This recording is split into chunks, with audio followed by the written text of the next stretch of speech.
I'm listening to a podcast and I swear what they are talking about just literally changed my brain chemistry. So it's Maggie Seller's podcast, Hot, Smart, Rich, and it's the episode with Nicole Wegman, I think is her name. She's the founder of Concierge. And Maggie asks Nicole kind of this like question around how she has so much confidence running this huge business. So Nicole comes back with this kind of like long-winded answer, but it does make sense. So she starts talking about how her and her husband are interviewing schools for their daughter in New York City. And originally they only wanted to look at co-ed schools, but they ended up looking at a few all-girls schools.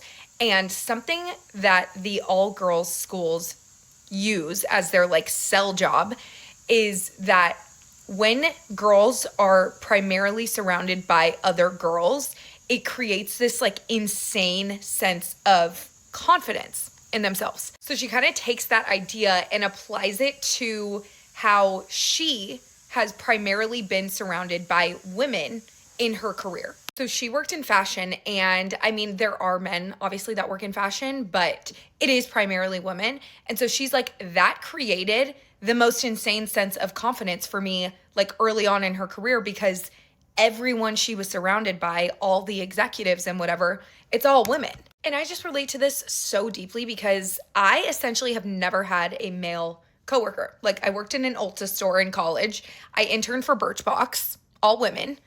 I then went on to work at corporate Sephora in merchandising, literally 99% women. And so it's like my boss, my boss's boss, my boss's boss's boss, my boss's boss's boss's boss, like everyone was a woman.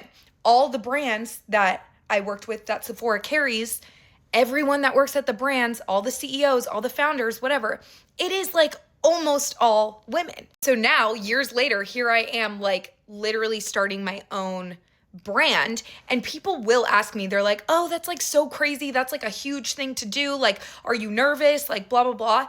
And I really do have this like insane sense of confidence, like almost ridiculous sense of confidence of like, no, it's like, it's gonna work out. Like, I don't know exactly how or what I'm gonna do to make it work, but like, it's gonna work out. And I don't think that I would have that same sense of ridiculous confidence if my early career was in a different setting. I hope I'm explaining this well, but I just like so deeply related to it because I'm like, literally everyone that I've looked up to in my career has been women.